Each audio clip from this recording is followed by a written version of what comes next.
Nah, jadi sebelumnya aku mohon maaf dulu ya guys, soalnya aku akhir-akhir ini udah jarang banget upload karena aku lagi sakit. Ini udah hari keempat aku sakit, jadi aku mohon maaf.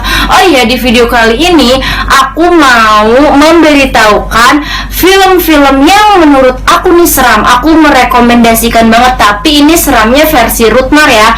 Nah, kalau misalnya kalian penasaran film apa sih nih yang seram-seram menurut Rutmar, nah tonton terus ya.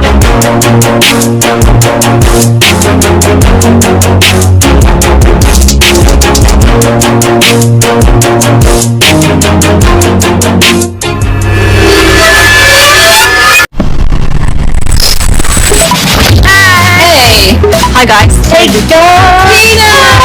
Hello! Hi Teddy! A shock after us. Okay, we'll get in. 3, 2, 1. Have you ever done anything like this before? I've never done this over Zoom. Obviously, we're not physically together, but there's no reason why Spirit can't communicate over the internet. Nothing's gonna happen. Visualize us sitting in a circle. Spirit, we invite you to use us to pass on any communication. Is there anyone there? Please come forward.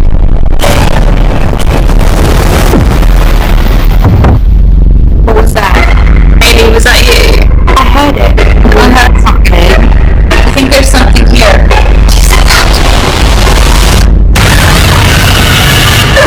Emma, funny.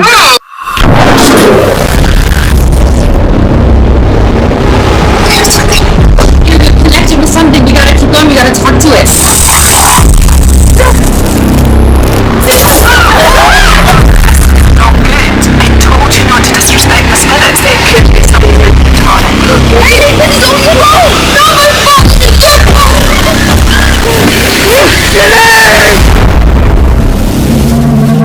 Emma, turn the filters off. Come on.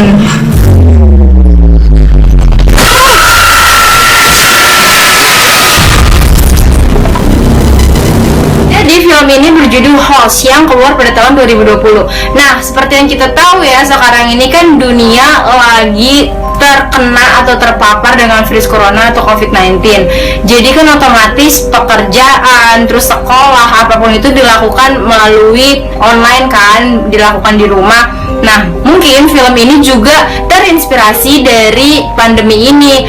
Nah, jadi Host merupakan film yang terinspirasi dari penggunaan aplikasi video conference yang bernama Zoom. Jadi cerita ini tuh berawal pada saat ada satu orang perempuan ya, anak muda yang pengen banget nih ngobrol sama teman-temannya tapi melalui aplikasi online, karena yang tadi udah aku jelasin ya, kan lagi zaman-zamannya lockdown tuh.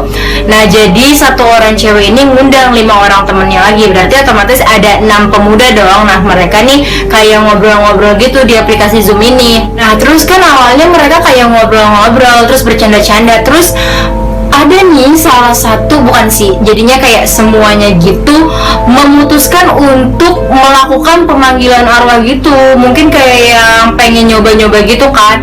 Nah, jadi pas pertama-tama pemanggilan arwah itu kayak nggak terjadi apa-apa, mereka juga jadinya nggak percaya dong orang nggak terjadi apa-apa gitu. Dan ada salah satu perempuan atau temennya itu yang kayak gimana ya, dia tuh kayak nyoba-nyoba hal-hal aneh gitu loh. Dia kayak seakan-akan ngelihat sesuatu terus kayak kesurupan gitu, dan pokoknya aneh banget gitu. Dan ternyata nih teman-temannya udah pada panik gitu kan, udah pada panik, kenapa nih dia, dan ternyata itu cuma pura-pura dan dia ketawa-ketawa aja kayak ngerasa ya udah nggak ada apa-apa gitu. Dan akhirnya semuanya itu menjadi kacau, satu persatu mereka mulai diteror di rumah masing-masing. Nah, makanya kalau misalnya kalian penasaran nih, tonton terus. Kalau misalnya ya, aku kasih rating, bukan sih, kasih nilai 1 sampai 10, aku kasih nilai 9,8 sih, karena jujur ini tuh bener-bener kayak yang mengagetkan banget. Musiknya juga bikin tegang, terus gimana lagi ya, suasananya juga mencekam, horor gitu, bikin kaget. Dan aku juga kan orangnya yang takutan banget gitu ya mengenai film-film horor gitu. Nah, makanya kalian nih harus tonton banget, wajib.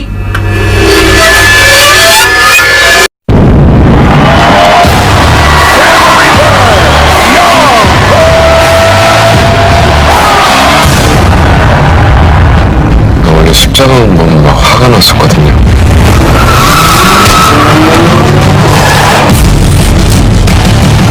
우리 아버지 돌아가실 때 저는 아무것도 안 했으니까.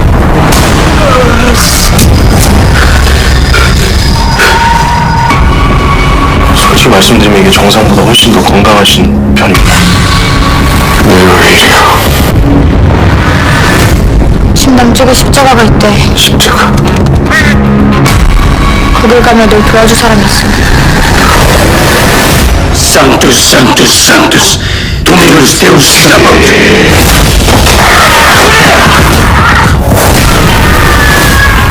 이게 뭐예요? 그딴 거 믿지도 않는데 이게 왜 생겨요? 이게 왜 생기냐고!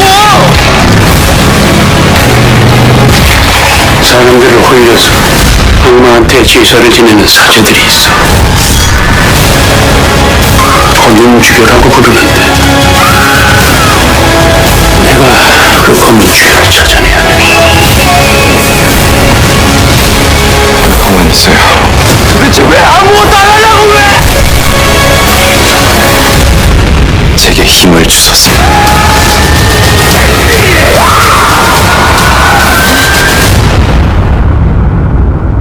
Jadi film ini berjudul The Divine Fury. Jadi film ini tuh kayak film horornya, tapi film horornya Korea, bukan film horor barat ya. Tapi tetap aja nih guys, tetap serem juga. Dan oh ya, yang mainin itu adalah salah satu oppa atau aktor Korea kesukaan aku, yaitu Park Seo Joon. Nah, kalian harus nonton banget ya. Selain pemainnya yang ganteng, ceritanya juga bener-bener menyeramkan. Jadi cerita ini berawal ketika ada seorang anak muda yang bernama Yonghu. Jadi Yonghu ini adalah Park Seo Joon, suami aku. Oke, lanjut lagi. Dia ini kehilangan ayahnya dalam kecelakaan maut pada saat umurnya dia ini masih muda. Jadi karena dia udah kehilangan ayahnya, dia ini mulai nggak percaya lagi gitu loh sama Tuhan. Dia meninggalkan agama Kristennya dan dia ini mulai lebih percaya sama dirinya dia sendiri aja gitu. Jadi dia nggak nganut agama apapun. Nah, terus dia mulai dong beranjak lebih dewasa lagi. Dan pada saat umurnya mulai dewasa, dia ini merupakan seorang petinju atau petarung yang sangat terkenal dan sangat hebat, dan dia ini bisa memiliki apapun yang dia mau. Dan tiba-tiba nih di telapak tangannya tuh kayak muncul luka misterius gitu. Nah, karena dia ini kayak penasaran, terus luka itu tuh sakit mulu gitu, akhirnya dia meminta pertolongan atau bantuan pada pastor lokal yang bernama Pastor An, atau kayak pastor itu pendeta gitu loh guys. Nah, akhirnya nih si pendeta ini mau mencoba membantu si Yonghu ini. Nah, dia nih kayak mulai lagi ngasih tahu ke Yonghu kalau misalnya agamanya itu penting, Tuhannya itu penting, harus rajin ke gereja, dan semua yang kebaikan-kebaikan yang pernah dia lakukan bersama-sama ayahnya itu harus lagi ditanamin sama dirinya dia pas dia dewasa ini, biar iblis itu nggak masuk ke tubuhnya dia. Dan akhirnya kalian penasaran gak sih, berhasil nggak ya nih si pendeta ini buat ngebantu si Yonghu buat lepas dari iblis itu? Nah, makanya kalian harus tonton.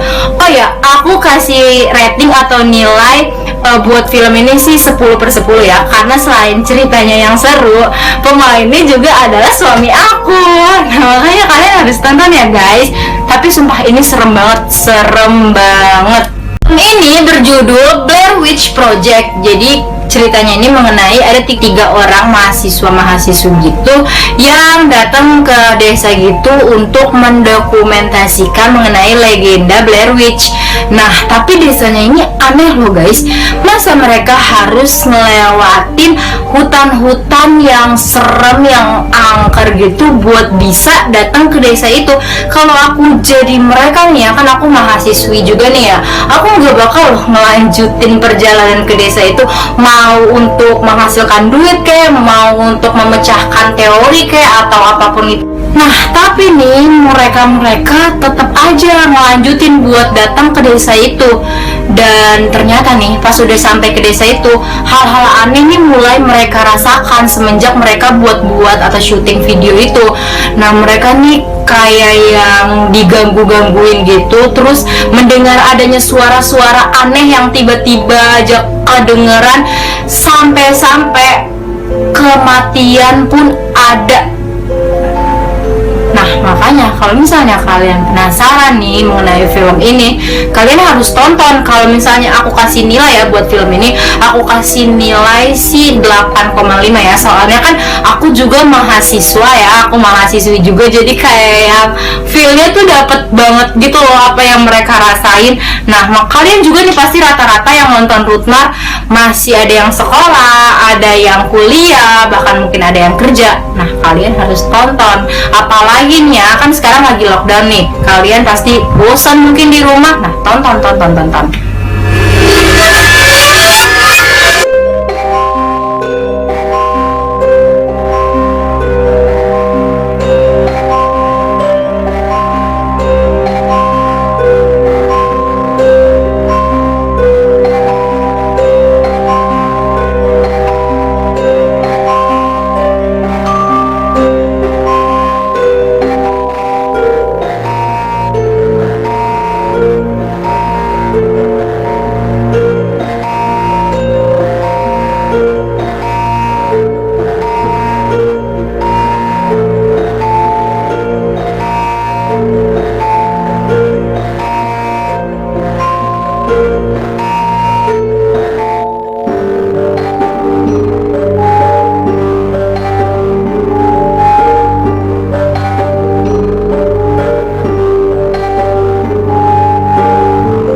Berjudul The Babadook. Jadi ini ceritanya itu ada seorang ibu-ibu yang namanya Amelia yang udah ditinggalin nih sama suaminya. Nah, jadi ini kayak rada kewalahan, rada kerepotan gitu mengurus anaknya yang bernama Samuel yang pikirannya tuh imajinatif banget gitu loh. Jadi kayak waktu itu ada kejadian aneh nih dari anaknya.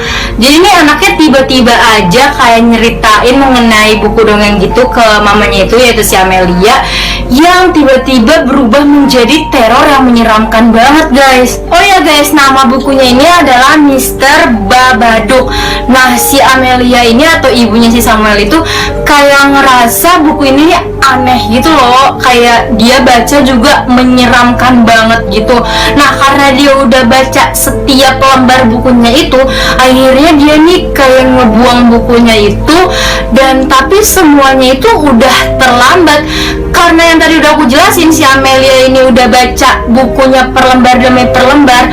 Nah, kejadian aneh tuh langsung kayak gimana nih, langsung menimpa si Amelia sama si Samuel ini. Babadook yang ada di buku itu keluar dan menyerang mereka. Sorry guys, oh ya, jadi kalau misalnya aku disuruh kasih nilai, aku kasih nilai 8 buat film ini. Karena aku nggak terlalu suka gitu ya guys mengenai film-film kayak gini. Tapi guys, kalau mengenai keseramannya, tentu aku acungin jempol karena emang bener-bener serem banget. Kalian harus tonton ya.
film ini berjudul Lights Out. Nah, jadi film ini berkisah mengenai ada sebuah keluarga gitu yang diganggu oleh setan. Jadi ternyata setannya ini merupakan teman ibunya nih pada saat ibunya ini dirawat di rumah sakit jiwa. Nah, nama setannya ini Diana. Nah, nama ibunya ini adalah Sophie. Mereka ini kan waktu pas di rumah sakit jiwa ini berteman. Nah, tapi si Diana ini memiliki penyakit kulit gitu pada saat dia masih hidup. Jadi pada saat lampu dinyalain, kulitnya dia ini langsung kayak peka, langsung berubah gitu guys. Nah, akhirnya kan si Diana ini mati ya. Nah, Diana ini langsung jadi setan nih ceritanya. Nah, terus habis itu si setannya ini neror nih keluarganya si Sophie. Nah, ketika pas peneroran itu nih, ketika lampu dinyalain atau cahaya dinyalain, dianya kagak ada nih, setannya ini kagak ada. Nah, ketika cahayanya mati, dianya ada. Ya pokoknya intinya gitu. Nah, jadi intinya filmnya ini adalah setannya itu muncul ketika cahaya dimatikan, dan ketika cahayanya hidup, setannya ini nggak akan muncul. Nah, jadi si Diana atau setannya ini ngeneror atau ngeganggu keluarganya si Sophie. Nah, makanya kalian pasti penasaran dong. Kalau misalnya kalian penasaran, kalian wajib banget nonton film ini ya guys. Aku kalau disuruh kasih nilai, maksudnya aku bakal ngasih nilai 9 karena ini film bener-bener seram, ngagetin, menegangkan banget. Oke guys, sekian video yang aku buat pada hari ini. Menurut kalian film mana nih yang paling serem? Tulis ya di kolom komentar. Kalau menurut aku ya, film yang paling serem masih film Host sih. Nah, kalau misalnya aku salah ngomong atau aku salah memberikan informasi, aku mohon maaf. Nah, jika kalian suka sama videonya, kalian bisa like videonya, komen videonya, subscribe videonya, dan share ke semua sosial media kalian dan ke teman-teman kalian. See you. Oh ya, jangan lupa juga buat follow Instagram aku di sini ya.